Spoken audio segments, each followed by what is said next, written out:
Hi, எல்லாருக்கும் வணக்கம். மாடி தோட்டத்தில் பூச்செடி, காய்கறி செடி, பழச்செடி அப்படின்னு சொல்லிட்டு நம்ம நிறைய செடிகளை வளர்த்துட்டு வருவோம்.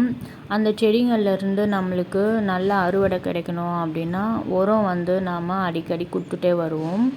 அந்த மாதிரி உரம் கொடுக்கறது மட்டும் போதாது, அந்த செடி எந்த பூச்சி தாக்குதலும் இல்லாமல் நல்லா பராமரிச்சுட்டு வரணும். அப்போ தான் அந்த செடி நல்லா செழிப்பாக வளர்ந்து நம்மளுக்கு அறுவடை நல்லா கொடுக்கும். பூச்சி தாக்குதல்லாம் வராமல் இருக்கிறதுக்காக நாம் வாரத்துக்கு ஒரு முறையோ இல்லை 10 நாளைக்கு ஒரு முறையோ பூச்சி விரட்டி இல்லைனா வேப்பெண்ணெய் கரைசல் அந்த மாதிரி எதனா நம்ம செடிகள் மேலே தெளிச்சிக்கிட்டே வரணும். அப்போ தான் எந்த பூச்சி தாக்குதலும் இல்லாமல் செடிகள் நல்லா வளர முடியும். நம்ம மாடி தோட்டம் வைக்கிறதுக்கான முக்கியமான நோக்கமே இந்த ரசாயன பூச்சிக்கொல்லி மருந்து உரம் அதெல்லாம் செயற்கை முறையில் கொடுக்காம நம்ம இயற்கை முறையில் கொடுத்து செடிகளை வளர்க்குறதுக்காக தான். அதனால் நம்ம பூச்சி விரட்டியும் அதே மாதிரி இயற்கை முறையிலேயே நம்ம கொடுக்கணும். இப்போ நீங்கள் பார்க்குறது செடியை வர இந்த ஒரே ஒரு செடியில் மட்டும் இந்த அஸ்வினி பூச்சி ரொம்பவே வந்துடுச்சு. நான் அதை கவனிக்கவே இல்லை. இதுக்கப்புறம் இப்படியே விட்டால் செடி ஃபுல்லாக பரவிடும். அதுக்கப்புறம் அந்த செடியே ரொம்ப டேமேஜ் ஆகிடும். அப்புறமா காய்களே கொடுக்காது. இந்த செடியில் ஏற்கனவே நான் அறுவடை பண்ணியாச்சு. பண்ணதுக்கப்புறம் மறுபடியும் உரம் வச்சு வளர்த்துட்டு வரேன். அதுக்கப்புறம் தான் இந்த மாதிரி பூச்சி தாக்குதல் வந்திருக்கு. அஸ்வினி பூச்சி பாருங்கள் எப்படி நிறைய உருவாயிட்ருக்கு. இதை நான் நீம் ஆயில் ஸ்ப்ரே பண்ணி தான் அதை கிளியர் பண்ண போகிறேன். நீம் ஆயில் ஸ்ப்ரே எப்படி செடிகளுக்கு கொடுக்கணும் அப்படின்றது இந்த வீடியோவில் பார்க்கலாம். கமெண்ட்ஸில் ஒருத்தர் நீம் ஆயில் ஸ்ப்ரே பற்றி விளக்கம் கொடுங்க அப்படின்னு சொல்லிட்டு கேட்டிருந்தாங்க. ஸோ அவங்களுக்காகவும் இந்த வீடியோ நான் போடுறேன். இதுக்காக நான் என்னென்ன எடுத்திருக்கேன் அப்படின்னா 1.5 லிட்டர் ஸ்ப்ரே பாட்டில் ஒன்று எடுத்திருக்கேன். அப்புறம் நீம் ஆயில் எடுத்திருக்கேன். விம் லிக்யூட் எடுத்திருக்கேன். இந்த நீம் ஆயில் ஒரு 3 ml நான் ஊற்றிக்கிறேன். 1 லிட்டருக்கு 2 ml போதும். இது 1.5 லிட்டர் இல்லையா, அதனால் 1 ml எக்ஸ்ட்ரா ஊற்றிக்கிறேன். அதனால் டோட்டலாக மொத்தமாக 3 ml நீம் ஆயில் இதில் சேர்த்துக்கலாம். அப்புறம் இது எண்ணெய் தானே, வேப்ப எண்ணெய் தானே, தண்ணியில்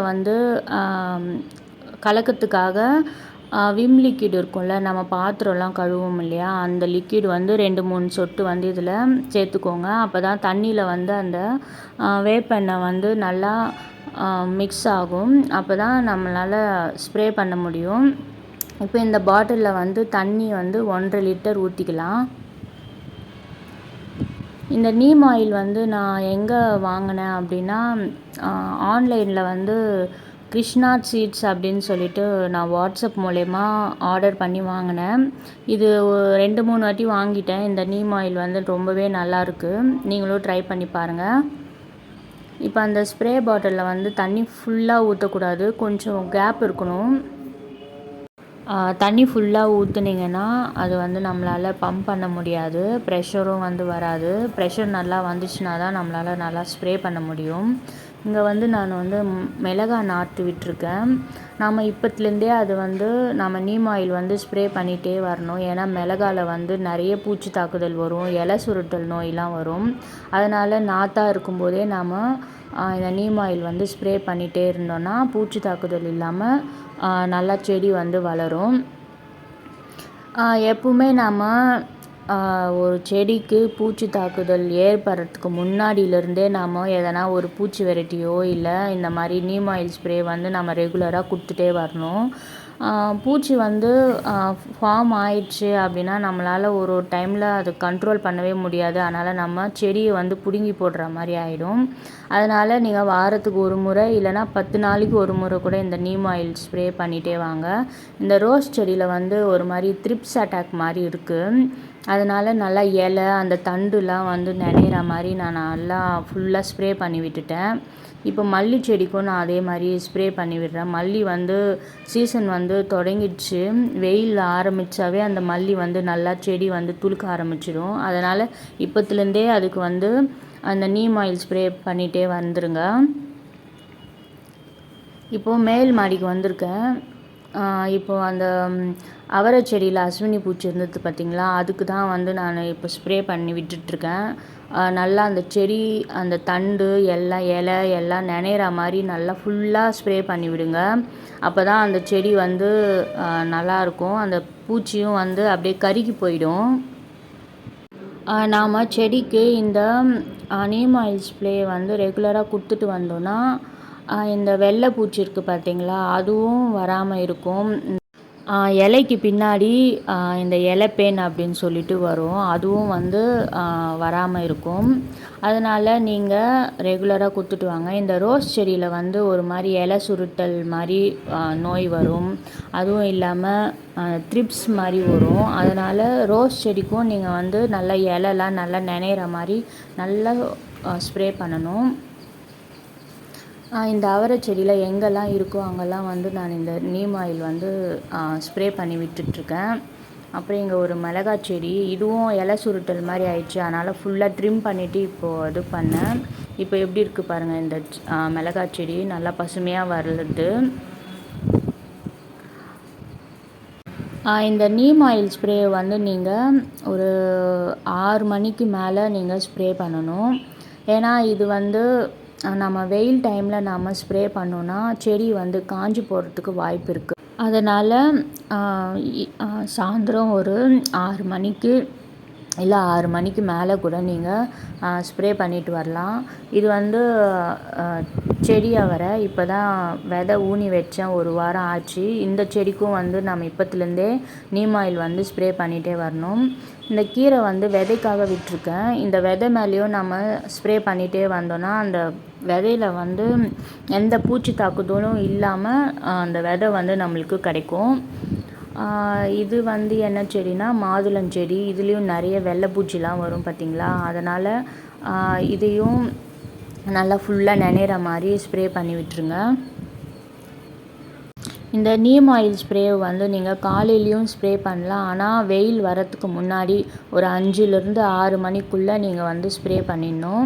அதுக்கு மேலே நீங்கள் ஸ்ப்ரே பண்ணிங்கன்னா செடி வந்து காஞ்சி போயிடும். இப்போ வந்து இந்த தக்காளி செடி, மாதுளம் செடிக்கெல்லாம் கூட நான் ஃபுல்லாக ஸ்ப்ரே பண்ணி விட்டுடுறேன். நான் இதை வந்து அடிக்கடி ஸ்ப்ரே பண்ணுறதால என் மாடி தோட்டத்தில் இருக்கிற செடிங்க வந்து எந்த பூச்சியும் இல்லாமல் வளரும். அந்த அவரை செடிக்கு வந்து நான் அதை கவனிக்கவே இல்லை, அது எப்படி வந்துச்சுன்னே தெரியல. இப்போ மல்லி செடிக்கும் நான் ஸ்ப்ரே பண்ணி விட்டுடுறேன். நம்ம செடி மேலே எந்த பூச்சி தாக்குதலும் இல்லாமல் இருக்கிறதுக்காக நீம் ஆயில் ஸ்ப்ரே பண்ணுறோம். இதுவே வேரில் மண்ணில் வந்து பூச்சி தாக்குதல் இல்லாமல் இருக்கிறதுக்காக நம்ம என்ன பண்ணணும் அப்படின்னா, வேப்பம் புண்ணாக்கு இருக்குது பார்த்திங்களா, அதை தண்ணியில் ஊற வச்சு நம்ம மண்ணுக்கு ஊற்றிட்டு வரலாம். இப்போ இங்கே வந்து கீரை வந்து நான் விதைச்சிருக்கேன். இப்போ தான் வந்து குட்டி குட்டியாக வளருது, அதுக்கும் நம்ம ஸ்ப்ரே பண்ணி விட்டுடலாம்.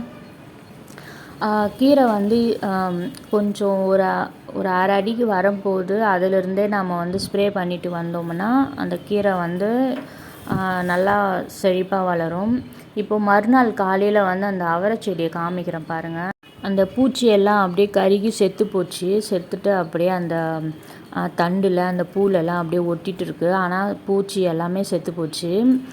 இதுக்கப்புறம் எந்த பிரச்சனையும் இல்லை. நீங்கள் வந்து ஒரு முறை ஸ்ப்ரே பண்ணியும் அந்த பூச்சி வந்து சாகலை, அப்படியே உயிரோடவே இருக்குது அப்படின்னா நீங்கள் ஒரு 2 நாள் கழித்து மறுபடியும் இதே ஈவினிங் டைமில் ஸ்ப்ரே பண்ணி விடுங்க. அந்த பூச்சிலாம் வந்து நிஜமாகவே செத்து போயிடும். அதனால் செடிங்க வந்து நல்லா செழிப்பாக வளரணும், நம்மளுக்கு வந்து நல்லா அறுவடை கொடுக்கணும் அப்படின்னா வாரத்துக்கு ஒரு முறை இல்லை 10 நாளைக்கு ஒரு முறை இந்த நீம் ஆயில் வந்து ஸ்ப்ரே பண்ணுங்கள். நீம் ஆயில் ஸ்ப்ரே பண்ணதுக்கப்புறம் இந்த கீரை பாருங்கள் எவ்வளோ அழகாக பசுமையாக வளர்ந்துருக்கு.